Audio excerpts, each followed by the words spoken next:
into the Blackwater Half Marathon.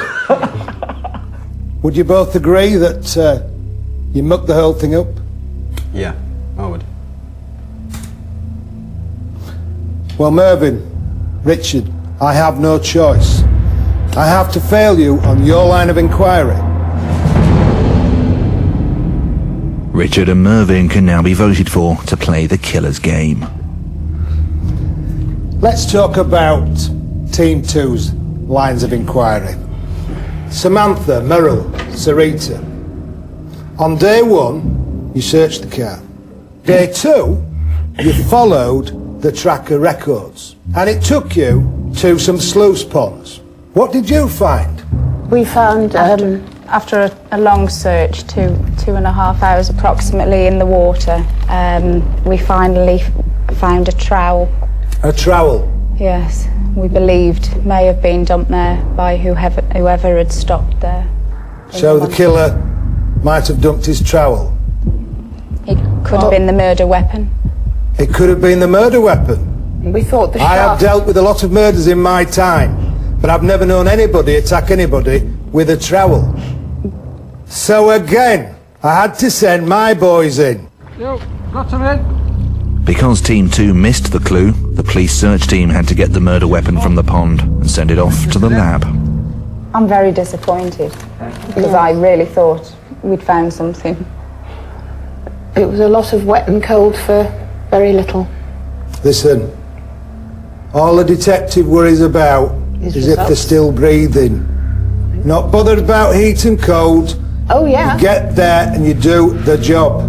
We thought we had. So, I am failing you. Now, Sam, Merrill and Sarita are also facing the vote. Team 3. No laughing matter. But let's look back on day 1. Team 3 only fingerprinted the door handle on Jay's barge. They're beginning to wonder if that was enough. The sample that you took, Mel, forensics could not get a print off it. What do burglars do when they break windows to get into houses or boats? They pick the glass out of the corners to get the hand through. And what do they leave behind, Rory? Fingerprints. So, once again, I had to send the boys in. I've got the results from the lab. Let's take a look. Right. There is a match between the prints found at the scene and 2 of the people involved in the murder inquiry. The first set of prints belongs to the barge owner, Jay Wilmington. The second set of prints have now been identified. They belong to Catherine Pryor.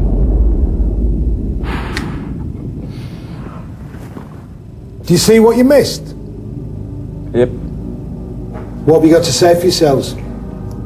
Missed it, Chief. It was an obvious thing to really look at. Feel stupid now because it was the most obvious thing to lift.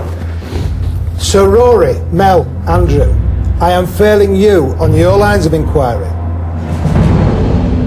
Rory, Mel and Andrew are also facing the vote. All 3 teams have failed. Do you know what a Muppet is?